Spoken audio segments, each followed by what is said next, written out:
প্রিয় শিক্ষার্থীবৃন্দ, আসসালামু আলাইকুম। আতিক 83 ম্যাথ হতে স্বাগত জানাচ্ছি। আমি আতিকুর রহমান।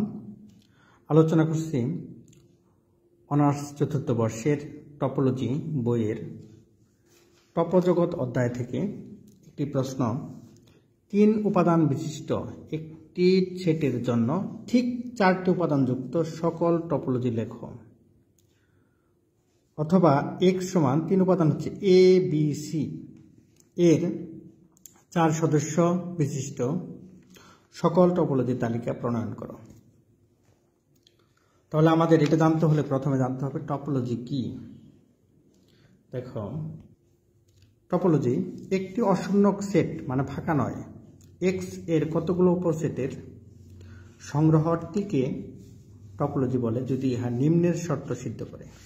1 নম্বর হচ্ছে টি সংগ্রহটি ফাঁকা সেট থাকবে এবং x কে ধারণ করে। x থাকবে, ফাঁকা সেট থাকবে। 2 নম্বর শর্ত হচ্ছে টি এর অন্তর্গত যে কোনো সংখ্যক সেটের সংযোগ, এই সংযোগও টি এর অন্তর্গত হবে। এদের অর্থাৎ টি এর অন্তর্গত যে কোনো সংখ্যক, অর্থাৎ যদি একটা থেকে G1 আর একটা থেকে কত বলতো G2, তাহলে এটা যদি টি এর উপাদান হয় টি এর, তাহলে থাকতে হবে কত বলতো G1 ইউনিয়ন G2, সেটাও টি এর উপাদান হবে। 3 নম্বর শর্ত হচ্ছে যে টি এর অন্তর্গত যে কোনো সংখ্যক সেটের সেট, তাহলে এটা কত বলতো, এটা যদি থাকে তাহলে এদের সেট কত হবে G1, সেট কত G2 বিলংস টু কত বলতো টি এর অন্তর্গত। এই 3টা শর্ত যদি মানে তাহলে এটাকে বলা হয় কি বলতো টপোলজি বলা হয়। আর যদি x একটি অশূন্যক সেট এবং টি একটি টপোলজি হয়, তবে x, t এই দুইটাকে একত্রে টপজগৎ বলা হয়। তাহলে আমাদের আছে আরো, দেখো, আপেক্ষিক টপোলজি। আপেক্ষিক টপোলজি হচ্ছে কত বলতো x t একটি টপজগৎ, a x এর একটি উপসেট হলে তাহলে টি এ ইন্টারসেকশন g হচ্ছে টি এর উপাদান, এতকে আপেক্ষিক টপোলজি বলে। আশা করি এই পর্যন্ত বুঝেছ। আবার দেখি আমরা প্রশ্নে ফিরে আসলাম। 3 উপাদান বিশিষ্ট থাকতে হবে, তাহলে 3 উপাদান কত a b c, আর এটা হচ্ছে x টপোলজি হতে হবে 4 সদস্য বিশিষ্ট টপোলজি হতে হবে। তাহলে ধরি x সমান a b c, এটা 3 উপাদান বিশিষ্ট a b c। এখন দেখো, আমরা জানি x ধরলাম, এটা আমরা জানি যদি x এর একটি 4 সদস্য বিশিষ্ট টপোলজি t সমান ফাঁকা সেট x a b, এখানে নতুন উপাদান হচ্ছে a b হয়, তবে দেখো এটা 2টা শর্ত হবে। এটা হচ্ছে যে ফাঁকা সেট x থাকবে, আরো 2টা শর্ত আছে। সেই 2টা শর্ত, একটা হচ্ছে এদের সেট এখানে থাকবে এবং সংযোগ এখানে থাকবে। তাহলে এদের যেহেতু উপাদানই 4টা, তাহলে এদের সেটটা ধরতেছে কত বলতো a ইন্টারসেকশন b, সেটা ফাঁকা, এবং a ইউনিয়ন b সেটা ধরলাম কত বলতো x। তাহলে এই শর্ত অনুযায়ী একটা হবে। আরেকটা হচ্ছে, দেখো, আরেকটা হতে পারে a ইন্টারসেকশন b, এদের মধ্যে যদি a ছোট হয় b যদি বড় হয়, তাহলে এটা সমান ধরতে হবে কত বলতো, এটা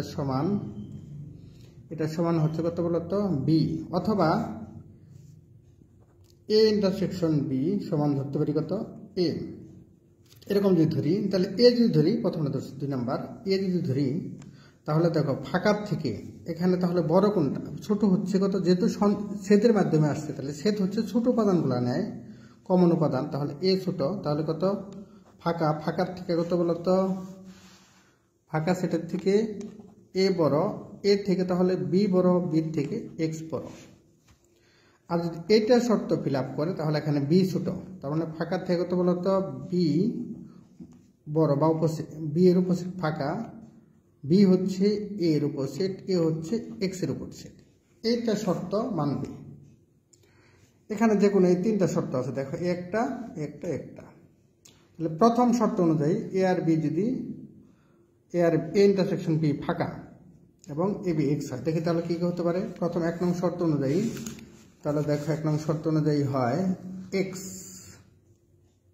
দেখো 1 নং শর্ত অনুযায়ী ফাঁকা x থাকবে, তাহলে এখানে নিলাম a। তাহলে যেহেতু এদের সেট, মানে এরা নিচ্ছেদ, পরস্পরের সাথে নিচ্ছেদ, তার মানে এর সাথে পরেরটা মিলবে না, তাহলে ধরি একটা এ আরেকটা কত বলতো বিসি। আবার যদি এখানে বি ধরি আরেকটা হবে এসি, আবার যদি সি ধরি এখানে হবে বিসি, কত সি ধরলে এখানে হবে এবি। যখন আমরা এখানে বি ধরবো তখন এখানে কত হবে বলতো এসি, বি বাদে অন্য দুইটা। আবার যখন এটাকে যখন আমরা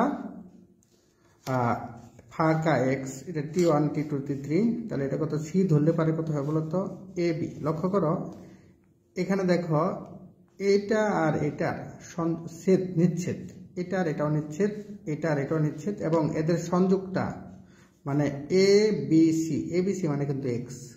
এখানেও দেখো এ বি সি এটাও এক্স, এ বি সি এটাও কত এক্স। আশা করি এই পর্যন্ত বুঝেছ। দেখো 2 নং শর্ত অনুসারে, 2 নং শর্ত কিন্তু আমাদের এটা হচ্ছে 3 নং শর্ত। তাহলে 2 নং শর্ত হচ্ছে এ ইন্টারসেকশন বি।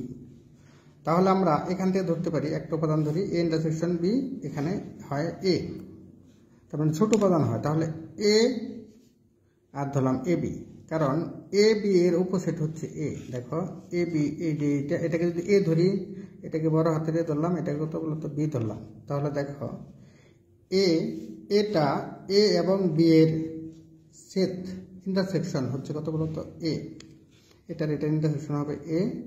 আর এখানে ফাঁকা সেট হচ্ছে এটার উপসেট, আর এটা হচ্ছে এটার উপসেট, এ বি এর উপসেট এ, আবার এ বি হচ্ছে এক্স এর উপসেট, এক্স হচ্ছে কত বলতো এ বি সি। এটা আরেকটা যদি আমরা নেই এ, এবার আমরা নিতে পারি বি, এ নিলাম, এ নিয়ে এখানে নিলাম কত বলতো এসি, অর্থাৎ এ ফিক্সড, এ থাকবেই। আবার পরটা ধরতে পারি কত বলতো, এখানে নিলাম কত বলতো বি, বি নিয়ে এখানে থাকবে কত বলতো এ বি। আবার এখানে যখন বলতো এখানে কত বি নিয়ে থাকবে কত বলতো বি সি, এখানে থাকবে বি সি। তার মানে এন, আমরা দেখলাম যে এ নিলে থাকবে এ বি, আর এ নিয়ে আরেকটা কত এ এসি, বি এ বি, আরেকটা হচ্ছে কত বলতো বি বিসি। তাহলে সি যদি যখন নিবে তখন কিন্তু থাকবে এসি, আরেকবার থাকবে কত বলতো বিসি। লক্ষ্য করো যখন তোমরা 7 নাম্বার পর্যন্ত গেছো তাহলে কত ফাঁকা এক্স, এখানে যদি সি নাও তাহলে কত এসি, আবার সি নিলে কত থাকবে বলতো বিসি। তাহলে আমাদের 3টা শর্তই ফিল আপ হয়েছে। হ্যাঁ, আমরা এর মাধ্যমে সমাধান করতে পেরেছি। পরবর্তী প্রশ্ন দেখো, এক্স, মনে করো এক্স এর অশূন্যক স্বতন্ত্র প্রকৃত উপসেট এ ও বি। কি শর্তে এক্স এর জন্য টি সমান ফাঁকা এক্স এ বি একটি টপোলজি হতে পারবে? তাহলে আমরা কিন্তু একটু দেখলাম, সেটাই ধরি এক্স সমান কত বলতো এ বি সি। আমরা জানি এক্স এর 4 সদস্য বিশিষ্ট টপোলজি কত বলতো টি, এখানে হচ্ছে কত টপোলজি, 4 সদস্য বিশিষ্ট টপোলজি কত ফাঁকা এক্স এ বি হয়। তবে 1 নাম্বার হচ্ছে দেখো এ আর বি নিচ্ছেদ হবে, এ বি যে একটা আমরা একটা সেট দিছি। তাহলে এটা যদি আমরা দেখাই, এখানে এরকম করে এটা ধরলাম পুরাটা কত এক্স, এখানে এটাকে ভাগ করে দিলাম, এটা এই পাশে এ আর এই পাশে কত বি। তাহলে আমাদের যেমন এখানে যদি এ হয় তাহলে এখানে হবে বিসি, আবার যদি এখানে এ হয় এটা বিসি, আবার যদি এখানে কত বলতো বি হয় তাহলে এখানে হবে কত বলতো এসি, আবার যদি এখানে সি হয় তাহলে এটা হবে কত বলতো এ বি। হ্যাঁ, এ কমা বি, ঠিক এরকম করে বোঝাচ্ছি দেখো। তাহলে 1 নাম্বার, এবং এদের ইন্টারসেকশন ইউনিয়ন করলে কিন্তু কত পাওয়া যায় বলতো এ বি সি, আবার এটাকে ইউনিয়ন করলে কত পাওয়া যায় বলতো এ বি সি, এটাকে ইউনিয়ন করলে এ বি সি, এটা পাওয়া যায়। পরের শর্ত হচ্ছে এ ইন্টারসেকশন বি সমান এ হবে। এ ইন্টারসেকশন বি সমান এ, যেমন এ এটা হচ্ছে সবচেয়ে বড়, তাহলে এটা যে চিত্রের মাধ্যমে দেখাই আমরা, দেখো এখানে হচ্ছে কত বলতো এ ইন্টারসেকশন বি সমান এ। কারণ এখানে দেখো এরকম করে আমরা চিত্র আঁকতে পারি, এটা হচ্ছে কত বলতো এ, আর এর থেকে বড় উপাদানগুলো সেটা নিলাম কত বলতো বি, আর এদের যে সবচেয়ে বড় সেটা করতে দিলাম কত বলতো এক্স। তাহলে এক্ষেত্রে হতে পারে A intersection B, A intersection B হচ্ছে কত বলতো এ, কারণ এ হচ্ছে ছোট। আর তাহলে সেই ক্ষেত্রে হবে ফাঁকার থেকে এ ফাঁকা এর সেট হচ্ছে এ, মানে এক্স এর উপসেট বি, বি এর উপসেট এ, এর উপসেট ফাঁকা।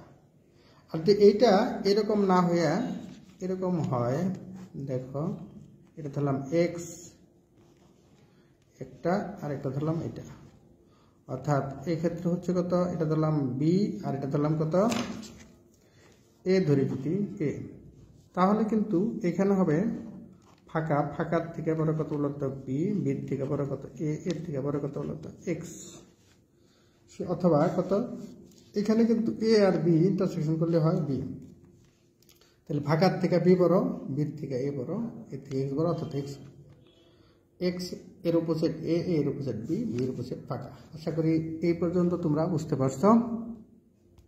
যা হোক চেষ্টা করো, নিয়মিত চর্চা করো, নিয়মিত চর্চা করতে পারলেই অঙ্কগুলা পারবা, এটা অনেক সহজ যদি নিয়মিত চর্চা করো। তাহলে দেখো, সকলের জন্য শুভকামনা রইল, ভালো থাকো, আল্লাহ হাফিজ।